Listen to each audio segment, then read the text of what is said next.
अस्सलाम वालेकुम स्टूडेंट, आज हम स्टार्ट करेंगे chapter number 12 properties of four sided figure और इसकी वर्कशीट नंबर 1 है, पेज नंबर है वर्कबुक का 149।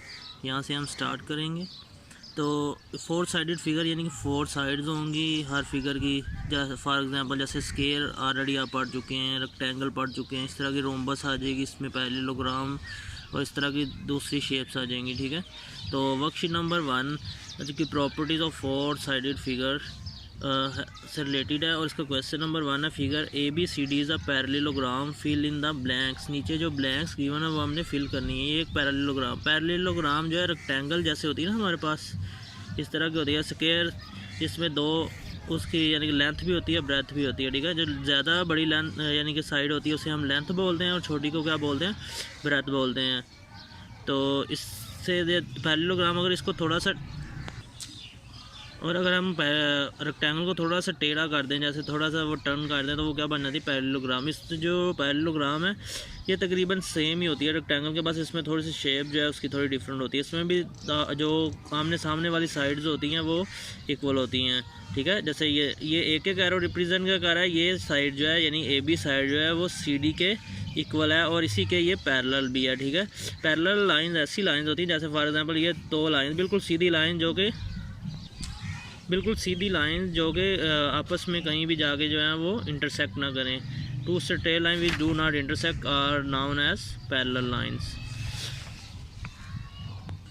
तो इस फिगर में भी ये जो AB साइड है और CD साइड दोनों जो है, AB जो है पैरेलल है CD के, इसी तरह AD लाइन जो है वो BC या CB जो लाइन है उसके पैरेलल है। और इसी तरह एंगल जो है उसका भी पैरेलल, वो भी जो है ऑपोजिट एंगल जो है इसमें पैरेललोग्राम में वो भी क्या होते हैं, इक्वल होते हैं। ठीक है, तो यानी कि जैसे ये और ये ऑपोजिट एंगल हैं एक दूसरे के। जो भी इसमें डेफिनेशन या जो भी प्रॉपर्टीज़ में यूज़ हो रही थी वो मैंने आपको बता दिया। अब इसे सोल्व करते हैं। पार्ट A है, the opposite side are equal in length. Opposite side जो है पैरेललोग्राम के वो इक्वल है लेंथ में, और वो हमने बताना AB जो है वो किसके जो है वो ऑपोजिट है, यानी किसके ऑपोजिट है। बिल्कुल ये देखें, AB जो है ऑपोजिट है CD के, यानी कि पैरेलल भी किसके होगी, ये CD के। तो AB जो है वो किसके इक्वल आ जाएगी, CD के। और इस तरह AD लाइन जो है वो BC लाइन के इक्वल आ जाएगी। ये दो एरो जो है, इस पर भी दो एरो और इस पर भी दो एरो, तो इसका मतलब क्या है कि ये दोनों साइड के हैं इक्वल है। इसी तरह इन पे दोनों पे लाइन पे जो है ये सिंगल एरो का निशान है, तो ये भी क्या इक्वल लाइन होगी। ये आपस में ये और ये इक्वल और ये इक्वल है। Sir opposite side are parallel to each other. कौन कौन सी साइड पैरेलल है, DC और AB। ठीक है, और ये देखिए DC लाइन जो पैरेलल है AB के, ये जो दो टेढ़ी लाइन लगाई हुई हैं यानी बैक स्लैश जो इसे आई थिंक कहते हैं, तो इस ये किसको रिप्रेजेंट सिंबल कर रहा होता है, पैरेलल को। इसी तरह परपेंडिकुलर के लिए हम इस तरह का साइन यूज़ करते हैं।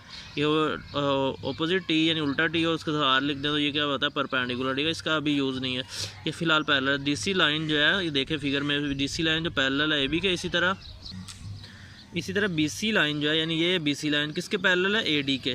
ठीक है, तो हम यहाँ पर लिख देंगे AD।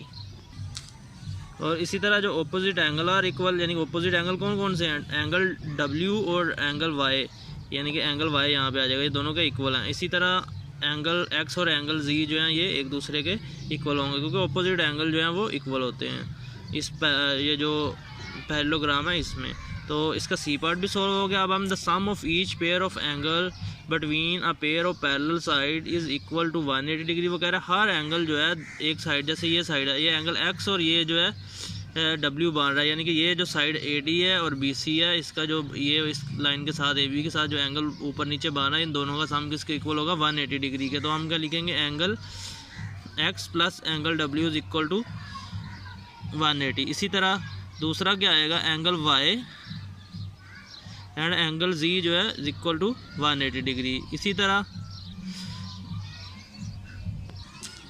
इसमें एंगल X और Y जो है ये भी इक्वल होंगे, X और angle Y is equal to 180, दोनों 90। इसमें तकरीबन हर एंगल जो है वो 90 डिग्री का होता है। और लास्ट पे जो एंगल W और एंगल Z है वो भी क्या हो जाएंगे, इक्वल, और इनका सम क्या होगा, 180 डिग्री। यानी कि एंगल जो W है और Z इनका सम करेंगे तो 180 डिग्री आएगा हमारे पास आंसर। तो इसके साथ ही ये पेज नंबर 149 कंप्लीट हो गया और क्वेश्चन नंबर 1 भी जो है वो